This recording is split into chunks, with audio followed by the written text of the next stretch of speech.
For nearly 5 decades, the upper floor of Graceland remained a mystery wrapped in silence. Tucked away above the opulence and nostalgia of Elvis Presley's home, there sat an attic that no one dared to touch.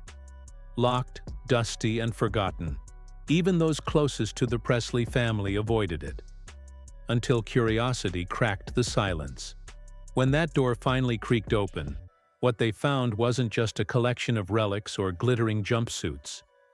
It was something far more personal, evidence that someone had been there. Someone had stayed hidden for years, living right above the heads of grieving fans and watchful caretakers. Who could it have been? And how had they remained undetected for so long? To understand the mystery, we need to go back to where it all began. Spring, 1957. Elvis was 22, on the cusp of superstardom, when he bought a stately white-columned house in Memphis for $12,500, the equivalent of nearly $1 million today. He didn't rename it. Graceland felt just right, and it would become more than a home. It would become his sanctuary, his playground, his legacy. The estate spread over nearly 14 acres, complete with stables, barns, and even horses roaming free. Life pulsed through every corner. Perhaps the most notorious inhabitant was a chimpanzee named Scatter, a mischievous troublemaker who wore clothes, attended parties, and mirrored Elvis's own unpredictable spirit. Scatter didn't just entertain, he reflected the parts of Elvis that rarely surfaced in public. As Beatlemania swept across America in 1964, Elvis sought quiet. He created a meditation garden tucked away from the flashbulbs and frenzy. It was tranquil, lined with fountains and white columns under the Tennessee sky. That garden wasn't just decorative. It was a window into the man Elvis truly was when no one was watching. Introspective, still, searching. But just steps away, Elvis let his flair run wild. Inside, rooms exploded with personality. There was the jungle room, where green shag carpeting covered even the walls. It felt like an island fantasy, untouched by reality. The basement featured a state-of-the-art TV room where he could watch 3 channels at once, an unimaginable luxury back then. And in the racquetball court, a piano stood waiting, its keys pressed just hours before his last breath. Then came August 16, 1977. A day etched into history when the voice that changed music went silent. Elvis died in his upstairs bathroom, and from that moment Graceland was no longer just a house. It transformed into something sacred. Within hours, tens of thousands of fans flooded Memphis. They stood outside in mourning, some in silence, others singing through tears. Inside, Elvis lay in a white suit and powder blue shirt, forever frozen in time. Just 2 days later, peace was shattered. Under the cover of darkness, a group of men broke into the cemetery trying to take Elvis's coffin. Though they failed, the attempt sent a chilling message. Even in death, Elvis couldn't rest.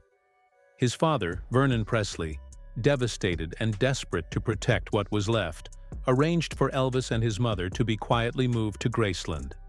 Their new resting place? The meditation garden Elvis had once designed for solace. Security at Graceland changed overnight. New alarms, armed guards, and sealed-off areas went into place. Most notably, the entire second floor and the attic were locked down. The official explanation was respectful. Those spaces are private. But as the years passed, that answer felt more like a shield hiding something deeper. In 1982, when Graceland opened to the public following Vernon's death, visitors flooded the mansion. They marveled at the stained glass in the living room, the colorful decor, and the iconic kitchen where Elvis made his signature peanut butter and banana sandwiches. But one boundary remained: the staircase. Roped off. Forbidden. No one went upstairs, not presidents, not celebrities, not even VIP guests. Tour guides repeated the same line for decades. It's closed out of respect for the family. But that line only deepened the mystery. And still, the attic stayed untouched. What lay beyond that door? Tourists stared at gold records and rhinestone-studded outfits, but their eyes always drifted upward, wondering what secrets might be hidden just above their heads. Over time, the attic wasn't just a space. It became a symbol of unanswered questions. Yet even that mystery couldn't prepare the world for what truly happened on Elvis's final day. The house was dark and hushed, curtains drawn to block the southern sun. Elvis, then 42, had grown accustomed to a life flipped upside down. Awake at night, sleeping by day, often kept afloat by substances that dulled his pain and blurred his clarity. That morning, Ginger Alden, his girlfriend, thought nothing of it when he slept through noon. But by mid-afternoon, the silence in the house became eerie. She knocked on the bathroom door. No response. When she pushed it open, everything changed. Elvis was on the floor, unresponsive, his skin pale and cold. She screamed, and in seconds, Joe Esposito, Elvis's road manager and longtime friend, rushed in, trying to revive him. Paramedics arrived, and a race against time began. They fought to bring him back, but by 3:30 p.m. doctors pronounced Elvis Presley gone. The announcement stunned the world. Radio stations interrupted programs. Fans sobbed in their homes. It felt impossible. How could the king vanish so suddenly? That evening, Dr. Jerry Francisco gave a short, polished answer. Cardiac arrhythmia. Natural causes, simple, clean, closed case. But the silence around his real condition was deafening. Even fans in 1977 could see Elvis had changed. He'd gained weight, forgot lyrics, and seemed distant. Behind closed doors, he was struggling. The autopsy painted a fuller picture. A weakened heart, a stressed liver, and toxic levels of medication. But none of that was publicly revealed. Why not?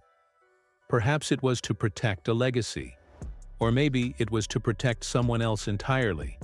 Someone like Dr. George Nichopoulos, better known as Dr. Nick. He'd been by Elvis's side since 1967. In just the final 8 months of Elvis's life, Dr. Nick wrote over 10,000 prescriptions. The question is, why? And was he the only one keeping secrets? The truth about Elvis Presley was never just about his music or even his fame. It was about the layers behind the myth, the cracks hidden beneath the rhinestones. In the months before his final curtain call, the king wasn't just fighting pain. He was drowning in prescriptions. Dr. Nick, as fans called him, never flinched under questioning. He claimed the medications weren't reckless indulgences, but necessities. According to him, Elvis struggled with pain from a head injury during his time in the military, vision issues due to severe glaucoma, and a chronic intestinal disease that caused constant discomfort. It was never about excess, he insisted. It was about survival. Yet one of his strangest justifications came later. Dr. Nick claimed that giving Elvis those medications himself was actually his way of protecting him from shady street sources, from dealers, from even worse consequences. If I didn't give them to him, he would have found them somewhere else, he told the medical board. He painted himself not as an enabler, but as a gatekeeper. Still, for those who saw Elvis in those final weeks, the man before them didn't resemble the legend who'd once revolutionized rock and roll. Sleepless nights, endless energy from stimulants, followed by heavy sedatives that knocked him into silence. It was a brutal cycle, each day pushing his body closer to the edge. He ate compulsively, fried peanut butter and banana sandwiches, burgers, anything greasy. Then, in desperation, he'd take harsh diet pills or laxatives, trying to reverse the damage. That last morning, Elvis was simply continuing his routine. He played racquetball, returned to his room, took another cocktail of pills. But this time, his body, already weakened, overworked, and overwhelmed, finally gave out. The heart that had carried generations of music lovers stopped. When the state of Tennessee pressed charges in 1980, it wasn't just about Elvis. Dr. Nick was accused of overprescribing to multiple patients. 14 counts. The courtroom was packed. And yet, in a twist that no one saw coming, he was acquitted. Not guilty. Still, the story didn't end there. The state medical board kept digging, unwilling to let the matter rest. By 1995, nearly 2 decades after Elvis passed, Dr. Nick lost his license for good. He would never practice medicine again. But just when people thought they understood the narrative, in 2020, a new voice entered the conversation. Sally A. Hodel. Her book, Destined to Die Young, offered a theory that could rewrite the tragedy. According to her, Elvis suffered from genetic illnesses, including alpha-1 antitrypsin deficiency, which can destroy the liver and lungs. She also suspected he had a compromised immune system. If true, then maybe the pills weren't about escape or addiction. Maybe they were desperate attempts to manage real, devastating conditions in a time when medical science was far less advanced. That possibility shifted everything. Was Elvis not lost to indulgence, but to misunderstood illness? And then came a revelation that stunned fans all over again. An attempt to auction off Graceland. Spring 2024. A firm nobody recognized, Nosani Investments and Private Lending LLC, claimed Riley Keough, Elvis's granddaughter and now the steward of his legacy, had defaulted on a $3.8 million loan. The world watched in disbelief. Elvis's iconic home, filled with memories and music, suddenly threatened with a cold, quiet sale. Social media exploded. Fans demanded answers. It felt like another piece of Elvis was about to disappear. But Riley didn't back down. Her lawyers sprang into action, filing an emergency motion. Their argument? It was a fraud. Riley had never signed those documents, they said. The signatures were forged, manufactured by someone who knew the value of Graceland but not its meaning. The clock was ticking. The auction was scheduled within days. If it happened, Graceland would be picked apart by collectors and strangers. And those mysterious upstairs rooms, locked for decades, would be exposed, their secrets sold off to the highest bidder. Then, in a last-minute twist worthy of a Hollywood film, a judge blocked the sale. One day before the auction, Graceland was spared. The judge called it a cultural treasure that belonged to the public as much as to the Presley family. Strangely, Nosani Investments never even appeared in court. The silence spoke louder than any argument. Graceland was safe, for now. But the story didn't stop there. For nearly half a century, rumors swirled like southern winds through Memphis. Elvis sightings had become a pop culture phenomenon. One claimed he boarded a plane under the name John Burroughs, a pseudonym he'd used before. Another said he flipped burgers in Kalamazoo. With each passing year, the theories grew. Elvis living in witness protection, Elvis escaping fame, Elvis recovering in secret. Even his gravestone fueled speculation. His middle name, Aaron, was spelled differently than it had been during his life. An error or a deliberate misdirection? And through it all, the Presley family remained largely silent, caught between myth and mourning. But then, in January 2025, Riley made a decision no one else in her family had dared. She opened the attic. That dusty, locked room had remained untouched since August 1977. As white-gloved archivists slowly climbed the creaking stairs, they stepped into history. No one knew what they'd find. Journals, recordings, maybe even letters meant for eyes that never saw them. What had Elvis left behind in the quietest part of Graceland? And more importantly, would those relics finally tell us the story no one had dared to tell? The search for truth, whether in old pill bottles or attic boxes, had only just begun. Because the real mystery of Elvis Presley isn't whether he faked his death. It's why, even in his final days, the people closest to him couldn't, or wouldn't, save him. So long, locked away from the world. Why didn't Elvis share this side of himself before everything slipped away? As experts pieced together the story, What began as a quiet historical project quickly turned into an emotional odyssey, one that shattered old assumptions and reopened unanswered questions. And right when it seemed the last box had been opened, Riley Keough made a surprising announcement. "There's more," she whispered during an interview, her eyes clouded with both grief and awe. "There's a second compartment behind the attic wall." That hidden space wasn't just some forgotten crawl area. It was a vault, a steel-plated safe, sealed tight, protected by a code that only Lisa Marie had ever known. It took weeks of careful negotiation and family permissions, but once the vault was opened, it unveiled what could only be described as Elvis's final message to the world. Inside were more tapes, this time not music but voice journals, late-night confessions, emotional recordings where he spoke about mortality, loneliness, regrets, and the cost of stardom.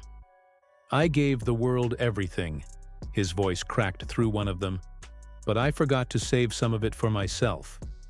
One chilling detail. In one recording from early 1977, he said, "If these words ever come out, I want people to know, I didn't just disappear. I made peace with the man I became." That sentence alone rewrote decades of public speculation. It wasn't just declining health or pressure from the spotlight. Elvis had been preparing for his final bow all along. This revelation sent shockwaves through the Presley legacy, reframing how even his closest fans understood his final days. It was one of 5 moments in this entire discovery that truly stopped time. The attic has been sealed once more, but rumors persist that a documentary series is in the works, chronicling the entire discovery, from the moment the door creaked open to the last word Elvis ever spoke on tape. And that series could change everything we thought we knew.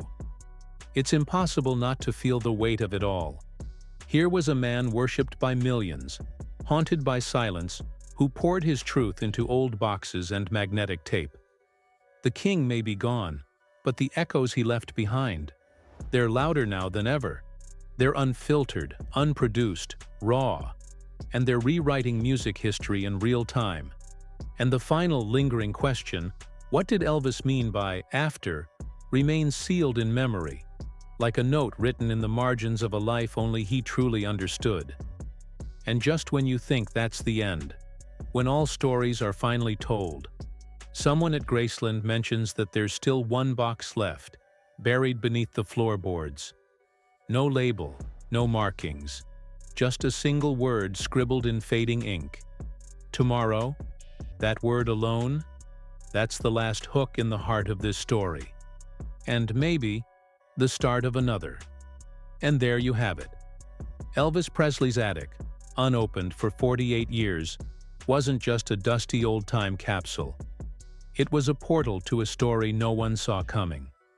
From shocking discoveries to long-buried family secrets, we've peeled back the curtain on one of the most jaw-dropping chapters in the King's legacy. We've seen how a hidden space revealed not only rare memorabilia, but also living ties to Elvis that shake up what we thought we knew. It's one thing to talk about Graceland. It's another to realize it's still full of echoes waiting to speak. If you found yourself saying, "Wait, what?" at any point, go ahead and hit that like button. Got your own theories or jaw-dropping Elvis stories? Drop them in the comments. We're always reading and replying. And if you're not already subscribed, what are you waiting for? We've got more untold Hollywood secrets, legendary comebacks, and wild celebrity confessions coming your way soon. Until then, remember, Elvis didn't just leave the building, he left a mystery, and we're just getting started uncovering it. See you in the next one.